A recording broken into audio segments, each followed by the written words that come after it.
dito sa Pilipinas, pollution is everywhere. Sinasabi nila na sa mga ilog at sa mga parating tubig lamang nagkakaroon ng pollution. Pero, kung makikita natin, ang pollution ay kahit nasaan pa yan. Kahit sa park na tumatakbo tayo, sa streets na nilalakaran natin, maaaring sa tabi ng mall, tabi ng bahay at sa iba. Pag hindi tayo pumigis ngayon, ano na lang ang mangyayari sa kalikasan natin?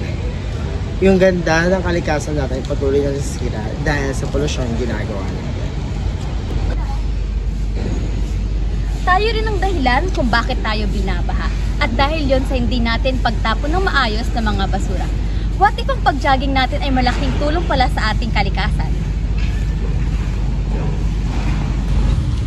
Ang jogging natin ay tatawagin nating Eco-Run. Run for Earth, run with purpose. Gwen, sa Eco-Run na yan, ano ba mga kailangan natin? Siyempre, the first thing is proper attire, which is kung saan makakagalaw tayo ng komportable. At kailangan din natin ng, siyempre, trash bag. Okay.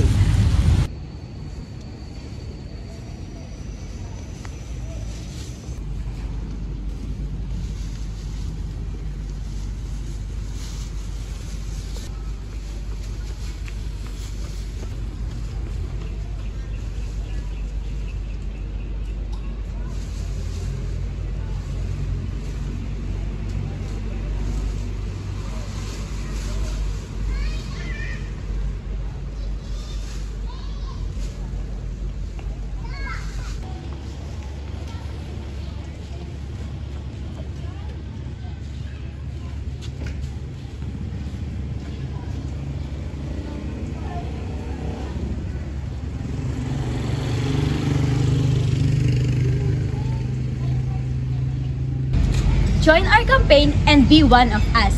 Run for Earth, run with purpose. Po.